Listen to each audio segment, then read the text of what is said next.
Let me start with something simple. If you don't control your energy, you don't control your economy. And if you don't control your economy, you don't control your future. Everything else is decoration. For decades, Africa has been discussed as a potential market, a frontier, a growth opportunity. But markets don't run on potential. They run on power, literal power. Electricity, fuel, water pumps, data centers, mines, cold storage, manufacturing. Without energy, sovereignty is just a word people put in speeches. The core problem, Africa does not suffer from a lack of resources. Africa suffers from externalized control of infrastructure. We export raw materials, we import finished goods, we borrow back capital to buy back our value. Energy sits at the center of this loop. When energy is owned externally, pricing is volatile. Access is conditional, growth is throttled, policy becomes reactive. When energy is owned locally, water flows, food grows, industry stabilizes, capital circulates internally. This is not theory. This is physics and economics colliding. Why the Africa Energy Fund exists? The Africa Energy Fund exists for one reason: to ensure that Africa's energy future is owned by Africans and aligned partners, not rented from extractive systems that leave nothing behind. The fund is not about chasing megawatts for headlines, it's about energy as a base layer.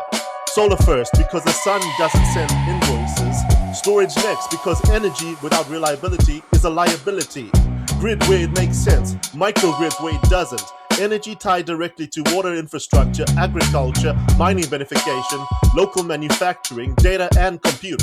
Not energy for optics, energy for survival, resilience and compounding value. Why we start with the community level? We don't start with national grids, we start with places, villages, towns, mining districts, agricultural hubs. Why? Because a borehole powered by solar changes a community faster than a policy paper ever will. Because cold storage prevents hunger than any aid program. Because energy tied to production creates dignity, not dependency.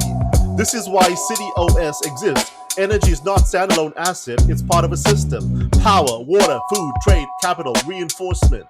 Break that loop and poverty regenerates. Close the loop and growth becomes inevitable. Capital, but different terms. Let's be clear about this. Capital is welcome. Capital is not in charge. The Africa Energy Fund does not sell sovereignty for scale. You work with capital that understands long-time horizons, asset-backed reality, transparent governance, no hidden leverage, no extraction without reinvestment. If capital wants control without accountability, this is not the fund for them.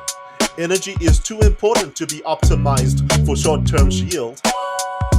The future we are building, the future is not one massive centralized grid controlled by a handful of elites. The future's federated energy system, locally owned, interoperable, redundant, asset-backed, governed by rules, not personalities. Energy that cannot be switched off at leverage, energy that combines food security, data sovereignty, and industrial growth. This is how you build real independence without declaring war on anyone. You don't fight systems, you outgrow them. Africa does not see saving. Africa needs ownership. Energy is the first domino. Get that right and everything else starts to move. This podcast starts to exist. Document that shift, not the talking, the building. Welcome to the Africa Energy Fund. Welcome to the work. This has been Energy and Sovereignty with Dr. Tyrell Moody, Chancellor of the Africa Energy Fund. It's a builder, an operator, or aligned capital. You'll know what to do next. The future doesn't ask for permission, it powers itself. Thank you and have a wonderful day.